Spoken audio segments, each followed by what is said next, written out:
നമസ്കാരം. ക്യാൻസർ രോഗം വരുന്നതിന് മുമ്പേ 24 വർഷങ്ങൾക്ക് മുമ്പ് ഞാൻ ജോലിക്ക് പോകുന്ന ഒരാളാണ്. എന്നെപ്പോലെ പലരും ഉണ്ടാകാം. രാവിലെ വീട്ടിലെ ജോലിയൊക്കെ തീർത്ത് സ്കൂളിൽ പോകുന്ന കുട്ടികളുടെ കാര്യങ്ങളൊക്കെ ഒരുക്കി വെച്ച് നമ്മൾ ഒരുവിധം അടുക്കി പെറുക്കി വെച്ചിട്ടാവും നമ്മൾ മറ്റൊരു വീട്ടിൽ ജോലിക്ക് പോകുന്നത്. ഏത് വീട്ടിൽ ജോലിക്ക് പോയാലും കുറ്റങ്ങളും കുറവുകളും ഒക്കെ നമുക്ക് ഉണ്ടാവാം.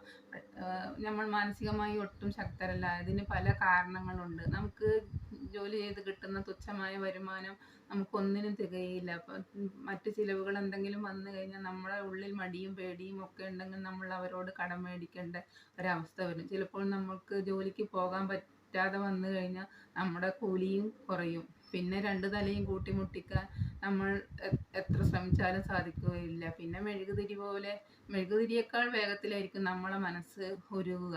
പിന്നീട് ബോണസും സർവീസും പ്രൊവിഡൻസ് ഫണ്ടും ഒക്കെ ആയിട്ട് നമുക്ക് പിന്നെ കൂട്ടിക്കിട്ടുന്നത് നമ്മുടെ ഈ രോഗമെന്ന വില്ലനെ ആയിരിക്കും. ഈ വീഡിയോ ഇഷ്ടപ്പെട്ടെങ്കിൽ നിങ്ങൾ സപ്പോർട്ട് ചെയ്യുക, ലൈക്ക് ചെയ്യുക, കമൻറ്റ് ചെയ്യുക.